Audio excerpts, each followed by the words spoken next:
Tão pequenos e tão importantes para a vida na Terra, mas será que as pessoas sabem disso? Matar os insetos? Sim. É porque são insetos. Às vezes eu espanto, tá, mas tem uns que não dá para espantar, é né, matar mesmo. Uma agonia ficar com inseto em casa. Mais barato eu não mato não, que eu tenho medo. O Meio Ambiente por Inteiro dessa semana investiga o mundo dos insetos. Alguns estudos alertam para a extinção de espécies. Afinal, qual função eles desempenham na natureza? Você vai conhecer uma coleção que guarda mais de 100 mil insetos. Há milhões de anos, muito antes do aparecimento do ser humano, eles já habitavam o mundo. É um grupo que está presente na Terra muito antes do aparecimento da espécie humana. Então, o que nós temos que aprender é conviver com os insetos, né? Então, os insetos eles tiveram um sucesso evolutivo muito grande porque eles conseguiram colonizar, né? Ocupar todos os ambientes na Terra. Os insetos fazem parte da nossa rotina e afetam de alguma forma a nossa vida, seja positivo ou não. De tudo que compõe a fauna e a flora conhecidas no mundo, os insetos representam cerca de 60%. Estamos falando em mais de 1 milhão de espécies. Somos o país com a maior diversidade deles, mais de 400 mil. Os insetos representam 50% da biodiversidade conhecida no planeta e, desde esse ponto de vista, né, são as bases de muitas cadeias tróficas, são o alimento principal dos maiores grupos, dos grupos de animais mais conhecidos, como vertebrados, né, peixes, aves. Alguns estudos feitos pela Embrapa revelam que existe uma concepção errada e generalizada de que a maioria dos insetos faz mal à espécie humana. Pesquisas da Embrapa mostram que cerca de 10% deles trazem prejuízos à saúde das plantas e dos animais. Os outros 90% têm funções importantes, como a polinização, a cadeia alimentar e na descompactação do solo. Muito se sabe sobre o comportamento e função dos insetos, mas ainda há muito que descobrir. Dados divulgados recentemente acenderam um sinal de alerta quanto a uma possível queda no número de insetos no mundo. O estudo é da Universidade de Sydney, na Austrália, e da Academia Chinesa de Ciências Agrárias. Pesquisadores como Francisco Sanchez analisaram 73 estudos de longo prazo sobre o declínio de insetos e concluíram que mais de 40% das espécies estão diminuindo suas populações em ritmo acelerado. Ele gravou esse vídeo para o Meio Ambiente por Inteiro. Sanchez explica que 1/3 das espécies ameaçadas corre risco de extinção em território australiano. Segundo ele, no Brasil, estudos de 2013 mostram que entre 24 espécies de abelhas selvagens, 15 estão desaparecendo. No Brasil, um estudo publicado em 2013 mostrou que 15 das 24 espécies de abelhas selvagens estavam declinando. Isso é 62% do total. A pesquisa também aponta as principais causas para o desaparecimento dos insetos, como o avanço da agricultura e da urbanização, a poluição e as mudanças climáticas. O estudo revela que o aumento das temperaturas reduziu as áreas em que libélulas, moscas de pedra e abelhas atuam como polinizadores. Aqui no Brasil, a Embrapa confirma riscos de extinção de algumas espécies. O Instituto Chico Mendes de Conservação da Biodiversidade lançou um livro vermelho da fauna brasileira sobre espécies ameaçadas de desaparecimento, onde vários insetos são citados. O biólogo Amabílio foi um dos pesquisadores responsáveis pela publicação. O desmatamento, queimadas, esse tipo de coisa, eles afetam muitos insetos, principalmente aqueles que são mais sensíveis. Mas também o uso indiscriminado, né, e inadequado de agrotóxicos, a gente sabe também que afeta os insetos. Quem mora na cidade convive com os insetos em duas situações. A primeira são as espécies que visitam as áreas abertas, como gramados, jardins e parques. Esses geralmente não incomodam. Agora vamos falar dos insetos que invadem nossa casa, também chamados de oportunistas. A visita deles ninguém quer. Geralmente, esses insetos que são mais prejudiciais, que invadem áreas mais fechadas, onde as pessoas estão mais presentes, eles são insetos oportunistas, né? São generalistas e oportunistas, muito adaptados a essas condições. E geralmente o controle inicial que se pode fazer é não deixar entulho acumular, poças de água, esse tipo de coisa. Tem gente que tem pavor só de pensar em barata e o escorpião. Não é inseto, mas preocupa. E é lógico que para baratas e outros insetos como mosquitos, né, que são vetores de várias doenças, você pode e deve fazer a detetização de maneira adequada, né, frequentemente. Até agora, você viu como os insetos são importantes no equilíbrio do ecossistema. É por isso que existe um banco de dados para os pesquisadores. Nós estamos agora na coleção entomológica da Embrapa Cerrados, a 40 quilômetros da área central de Brasília. Cada gaveta como essa tem informações preciosas das espécies, com data, horário, local e temperatura que elas foram coletadas. Os dados servem como suporte ao desenvolvimento de várias pesquisas. Continuamos a conversa com Amabílio, só que dessa vez dentro da coleção para estudos. Além de biólogo, ele é doutor em entomologia e pesquisador da Embrapa há quase 30 anos. Ele conta que o acervo de insetos tem quase o mesmo tempo que a empresa, fundada em 1972. Na época, o Cerrado era uma expansão de uma nova fronteira agrícola, então havia necessidade de se conhecer a fauna de insetos da região, porque você sabe que quando você introduz uma nova cultura, na época não tinha as culturas de soja, principalmente, e várias outras culturas não eram comuns no Cerrado, né? Então, no momento que você introduz culturas novas, junto vem as pragas. Então, a ideia inicial da coleção foi exatamente essa. São cerca de 100 mil exemplares de 10 mil espécies. É uma das mais importantes coleções de insetos do Cerrado. O acervo funciona como um laboratório para o pesquisador. Os insetos são coletados no campo, identificados e catalogados. São fundamentais para a identificação de pragas, polinizadores e controle biológico. A presença ou ausência de algumas espécies também auxilia no monitoramento de mudanças climáticas. Enquanto tem gente dedicada à entomologia, o biólogo Luciano aproveitou para transformar um artigo científico sobre insetos em quadrinhos. É uma estratégia para tratar de um assunto importante de forma didática. Esse quadrinho recebeu o nome de Ciclos.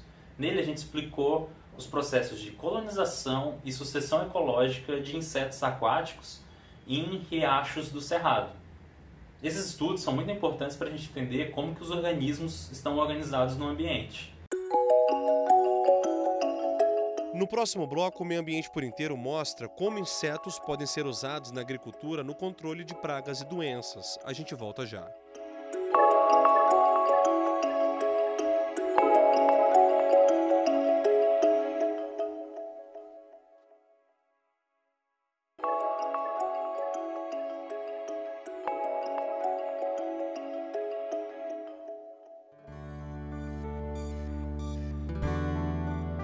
O Meio Ambiente por Inteiro está de volta diretamente desse belíssimo fim de tarde na área central de Brasília.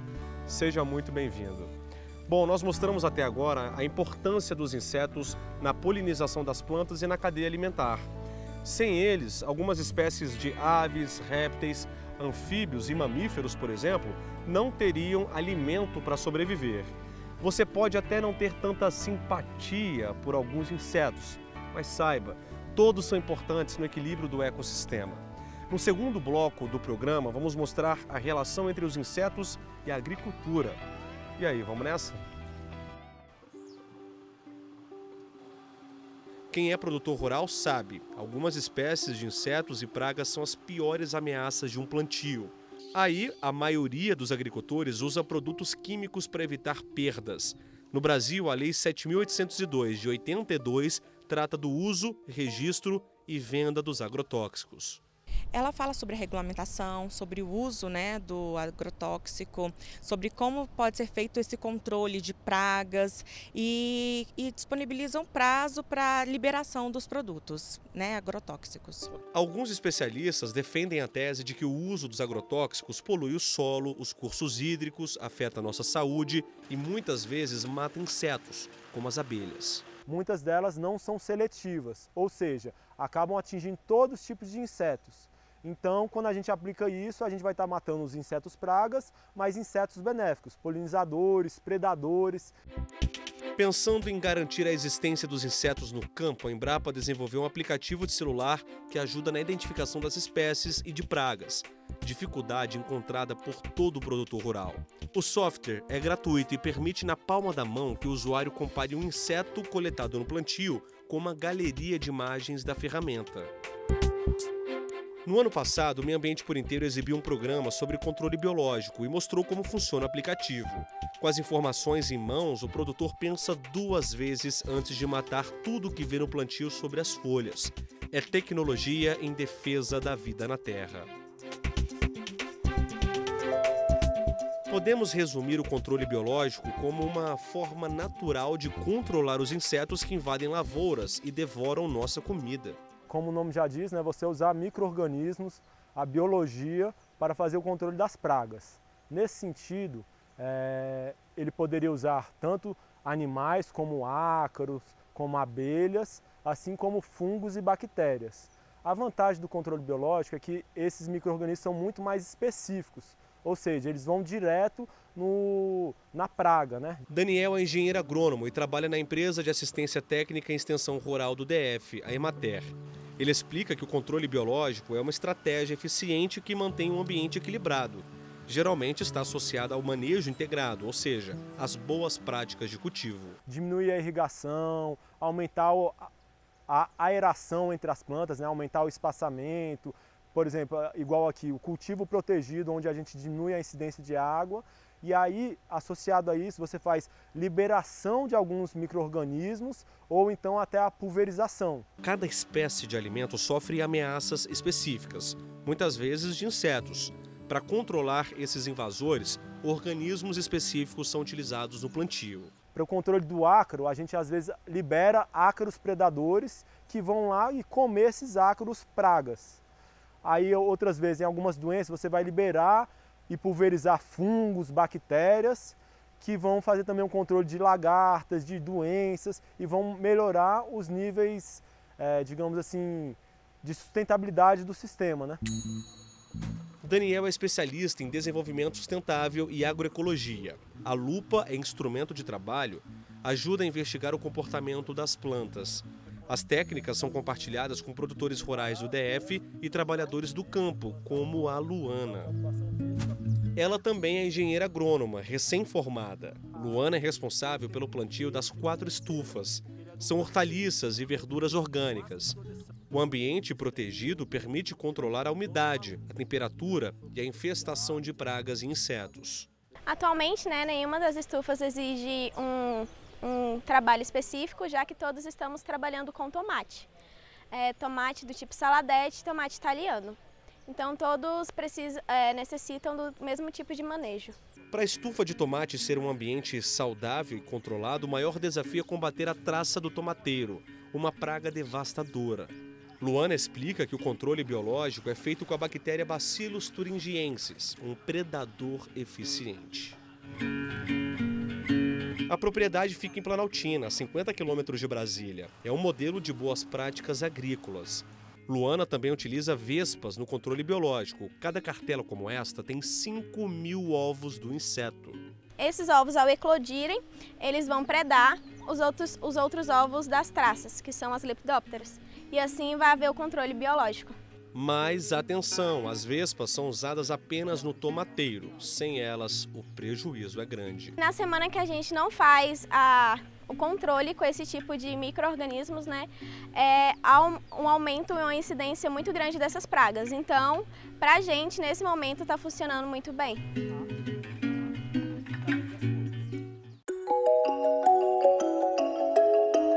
No próximo bloco, Bob de Souza revela como os insetos podem ajudar nas investigações criminais. Voltamos já.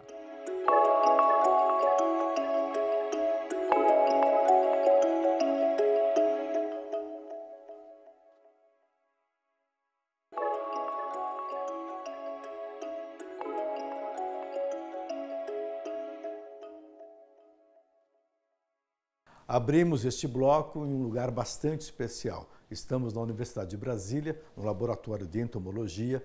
Aqui dentro tem alguma coisa como 200 mil espécies de insetos.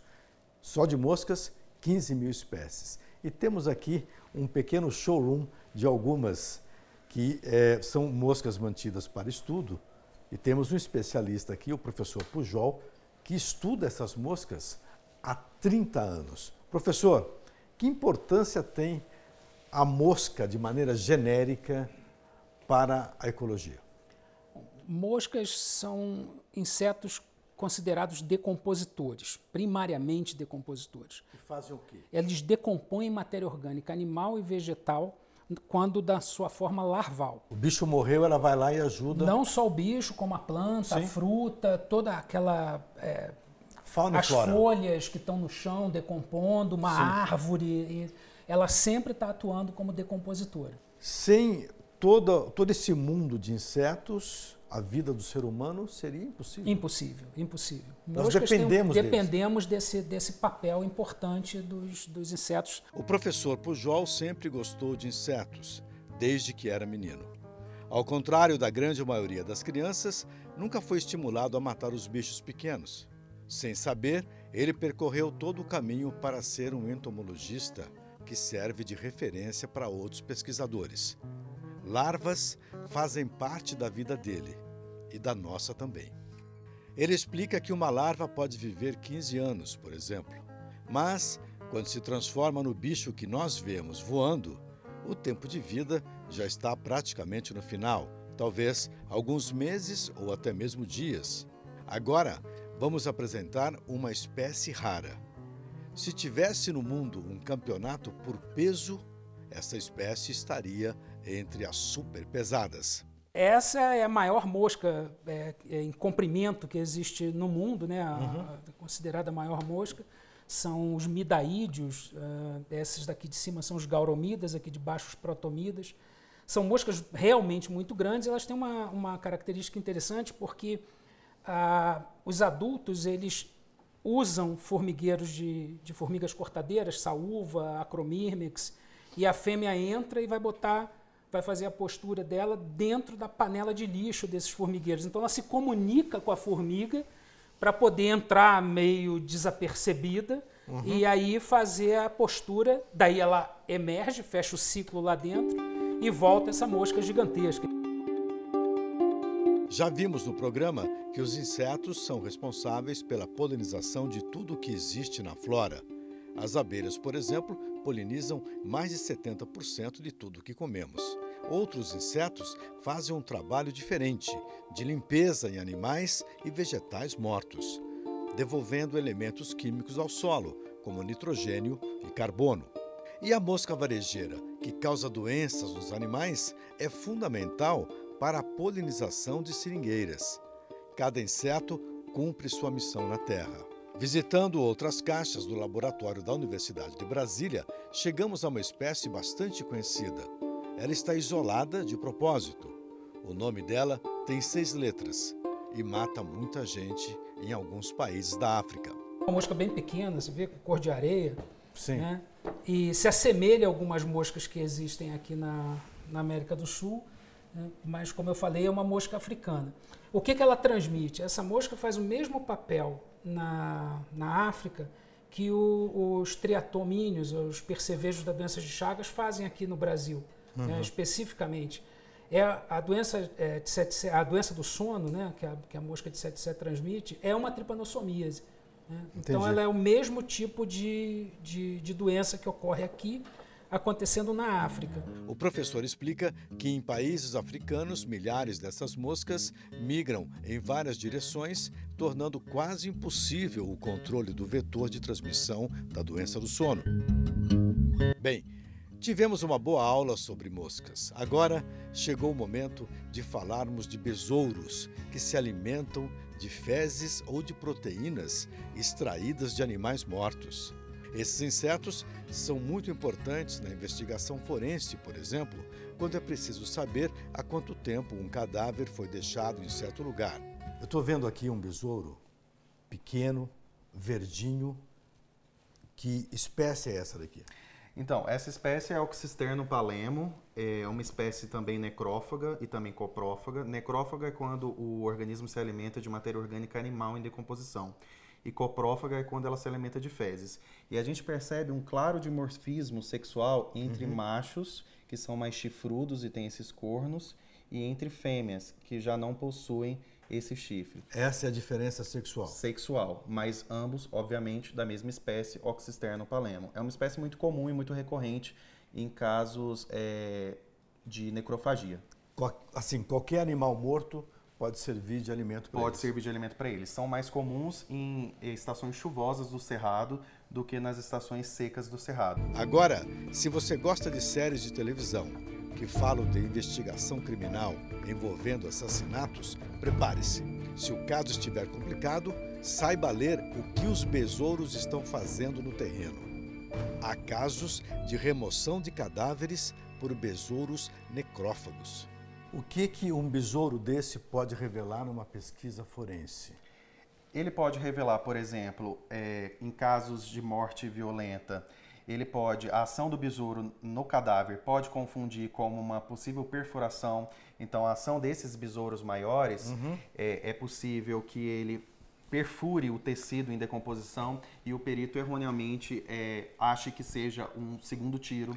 Tá? Eles podem mudar totalmente a posição do cadáver. Então, a ação desses besouros maiores, que é a espécie Coprophanius ensfer, muito comum aqui no Cerrado, são espécies que são muito importantes na movimentação desses recursos. Então, às vezes, o perito encontra um cadáver humano em decúbito dorsal, mas não necessariamente ele estava em decúbito dorsal. Talvez a ação desses besouros na área tenha movido completamente a posição desse cadáver. Aí tem uma informação interessante que é a seguinte. Há uma constatação na Amazônia, né, professor? Sim. Que 2, 4, 6, 8, 10, 12, 24 besouros desses daqui moveram um cadáver de 60 quilos. Sim. Como é que foi isso, professor? Era a espécie irmã, né, da espécie Coprophanius ensfer. A espécie amazônica é chamada de Coprophanius lansfer, mas muito semelhante, porém azulada. Foi em torno de um grupo pequeno de besouros, no máximo 30 besouros, numa ação de 24 a 36 horas. Eles conseguiram mover uma carcaça de porco que estava nessa posição e girou 180 graus. De polinização à decomposição e saneamento, os insetos trabalham muito mais do que a gente pode imaginar. Bem, agora, antes de encerrarmos o programa, vamos prestar uma homenagem à maior abelha do planeta. O superinseto leva o nome do pesquisador Alfred Russel Wallace, que a catalogou em 1858. Wallace era parceiro de Charles Darwin na teoria da evolução dos animais. O fotógrafo Clay Bolt ficou tão animado ao registrar a abelha que até colocou um apelido nela: Bulldog Voador. Wallace foi reencontrada no arquipélago Molucas do Norte, na Indonésia, em fevereiro de 2019. Tem cerca de 6 centímetros de comprimento. Não acredita? Compare.